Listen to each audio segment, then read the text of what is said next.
যারা এতদিন উন্নয়ন উন্নয়ন বলে লাফাইছিল, এগুলো কি তাদের বাবার জমি বেচা টাকার উন্নয়ন ছিল? মেট্রো রেল জাপানের থেকে ঋণ নিয়ে করা হয়েছে, পদ্মা সেতু চীনের থেকে ঋণ নিয়ে করা হয়েছিল, মডেল মসজিদ সৌদির 8,000 কোটি টাকার অনুদানে করা, কিন্তু সেটা তাদের নিজেদের নামে চালিয়ে দিয়েছিল। কর্ণফুলী টানেল চীনের থেকে করা, আর এইসব ঋণের বোঝা দেশের সাধারণ জনগণের মাথায় আছে। কারোর বাপে সুদ করবে না এগুলো। উচ্চ মূল্যে বিদ্যুৎ দেয়া আদানি গ্রুপ পাবে $80 কোটি, এজন্য প্রত্যাশিত বিদ্যুৎ দিচ্ছে না। প্রতি ইউনিট 60 টাকার বিদ্যুৎ কেন 14 টাকায় কেনা হলো? তেল দেয়া কোম্পানিগুলো পাবে $50 কোটি, তারাও তেল দেয়া প্রায় বন্ধ করে দিয়েছে। দেশের গ্যাস অনুসন্ধান না করে উচ্চ মূল্যে এলএনজি আমদানি করে সামিটের মাধ্যমে ডলার লুট করেছে বলে ডলার সংকট।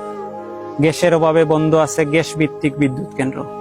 সরকারি বিদ্যুৎ উৎপাদনকারী প্রতিষ্ঠান পিডিবির কাছে কেউ পাবে 4,000 কোটি, আবার কেউ 3500 কোটি টাকা, অথচ গ্রাহক নিয়মিত বিদ্যুৎ বিল দিয়েছে।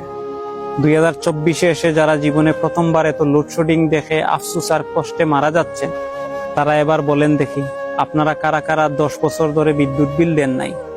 যদি দিয়ে থাকেন, ওই টাকা খাইলো কোন দেশপ্রেমিক? প্রশ্ন আপনাদের জনগণের কাছে।